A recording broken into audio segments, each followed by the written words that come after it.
Hello class, आज video में शुरू करेंगे class 10th math chapter 13 exercise 13.1 के क्वेश्चन नंबर 9 को। क्वेश्चन नंबर 9 क्या कह रहा है? ये कह रहा है कि द फॉलोइंग टेबल, आपको जो टेबल दी गई ना इसमें लिटरेसी रेट जो कि परसेंटेज में दिया गया है, ऊपर आप देख सकते हैं 45 से 55, 55 से 65, 65 से 75, 75 से 85, 50 से 95। और जो डाटा दिया गया ना ये 35 शहरों से लिया गया, मतलब टोटल इसमें 35 शहर शामिल किए गए। जैसे 45 से 55 जो लिटरेसी रेट है वो 3 शहर का है, 55 से 65 10 शहर का है, 65 से 75 11 शहर का, 75 से 85 8 शहर का, 85 से 95 3 शहर का है। तो इसका मीन निकालना है लिटरेसी रेट का। अब हमें पता है मीन के लिए फॉर्मूला क्या होता है, तो हमें पता है 3 फॉर्मूले हैं, direct method, assume mean method या स्टेप डेरिवेशन मेथड। तो हम यहाँ पे यूज़ करने वाले एज्यूम मीन मेथड को, जो कि हमारा है क्या, वो है mean equal A plus sigma F I D I upon में क्या सिग्मा एफ आई। ये हम फॉर्मूला यूज़ करेंगे। ठीक, अब हम देखेंगे भाई इस फॉर्मूले को हम कैसे यूज़ कर सकते हैं। ठीक, तो सबसे पहले हम क्या करेंगे, इसे कन्वर्ट कर लेंगे, जो कि हॉरिजॉन्टल दिया वर्टिकल में लिख लेंगे। तो वर्टिकल में लिख लेते हैं,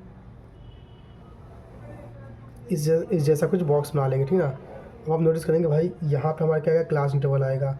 अब आप नोटिस करेंगे क्लास इंटरवल में जो क्लास इंटरवल होगा असल उसमें लिटरेसी रेट आएगा, क्योंकि यहाँ पे रेंज दिया गया है। तो लिख लेंगे 45 से लेकर 55, फिर 55 से लेकर 65, फिर 65 से लेकर 75, फिर 75 से लेकर 85, फिर 85 से लेकर 95।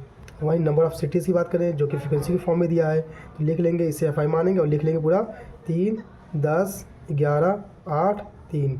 इतना क्लियर। अब हमें पता है कि मीन निकालने के लिए एक्स चाहिए होगा, या फिर एज्यूम करने के लिए जो हम ए एज्यूम करते हैं ना उसके लिए भी एक्स चाहिए होगा, बिना एक्स के निकलेगा नहीं। और एक्स क्या था, क्लास मार्क।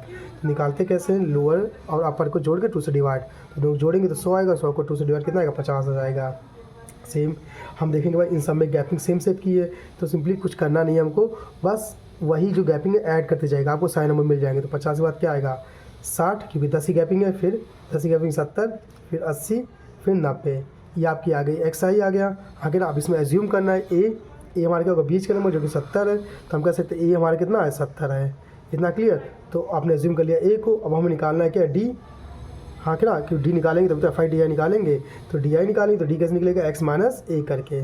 एक्स माइनस ए मतलब क्या, एक्स में से ए को माइनस करेंगे, तो माइनस करते हैं। तो ध्यान देखिए 70 में से 50, 50 में 70 के कितना आएगा, माइनस का 20 आएगा, फिर माइनस का 10 आएगा, फिर 0 आएगा, फिर 10 आएगा, फिर 20 आएगा। हाँ कि ना, फिर हमें निकालना है क्या, एफ आई डी आई। तो एफ आई डी आई निकालेंगे, तो एफ आई डी आई इनको मल्टीप्लाई करेंगे, तो 3 को इससे मल्टीप्लाई तो 60 आ गया। ठीक है, 10 से करेंगे कितना आएगा, 100 आ जाएगा, फिर 11 से 0 0 आ जाएगा, 8 से करेंगे कितना आएगा, 80 आएगा, 3 से करेंगे कितना आएगा, 60 आएगा। आप क्या करेंगे, sigma F I D I निकालना है, तो मतलब इनको जोड़ना है, तो sigma F I D I. तो कैसे निकालेंगे हमें पता है, ये देखिए दोनों प्लस के और दोनों माइनस के। देखिए कैसे करेंगे, 60 से 60 आपका कट गया, ठीक ना, 100 बच्चा माइनस का, 80, तो कितना आएगा, 20 आएगा, वो भी माइनस का 20 आ जाएगा। तो sigma F I D I कितना आ गया, माइनस का 20 आ गया। और सिग्मा एफ आई की बात करेंगे, क्योंकि एफ आई भी चाहिए होगा ना। नोटिस कीजिएगा कि यहाँ पे आपको देखने मिलेगा कि नंबर ऑफ सिटीज़ कितनी है, 35, तो इन सबका सम कितना है, 35। तो सिग्मा एफ आई कितना है, 35 है। सारी वैल्यू आपको मिल गई, बस आपको क्या करना है, फॉर्मूले में रखना है। अब फॉर्मूले में रखते हैं हमारा सॉल्व हो जाएगा। तो देखिए यहाँ पे रखेंगे, तो देखिए मीन इक्वल टू ए कितना दिया है, 70 दिया, 70 रखा, प्लस देखिए प्लस में एफ आई डी आई ना, लेकिन एफ आई डी आई कितना, मार्क्स का 20 निकला, तो प्लस मार्क्स क्या आएगा, मार्क्स का 20 आ जाएगा, अपॉन में 35 आ जाएगा। 5 से काटेंगे, तो 5 से काटे कितना आएगा, 7 आएगा, ऊपर कितना आएगा, 5 और 20 आएगा, ये आएगा 4/7। अब इसको डिवाइड करेंगे तो देखिए 70 माइनस कितना आएगा, 0.57 आ जाएगा। अब इसमें 70 में से मार्क्स कर दीजिए, मार्क्स करते ही आपका आंसर कितना आएगा, 69.43 आ जाएगा। और इस तरह से आपकी ये प्रॉब्लम सॉल्व हो जाएगी और हमारा मीन ये निकल आएगा। आई होप आपको समझ में आएगा भाई कैसे सॉल्व हुआ है। अगर आपके पास मैथ्स से रिलेटेड कोई प्रॉब्लम है तो हमारी वीडियो में कमेंट करके बता दीजिएगा, उसको आपको बता देंगे। तो आज की क्लास के लिए धन्यवाद।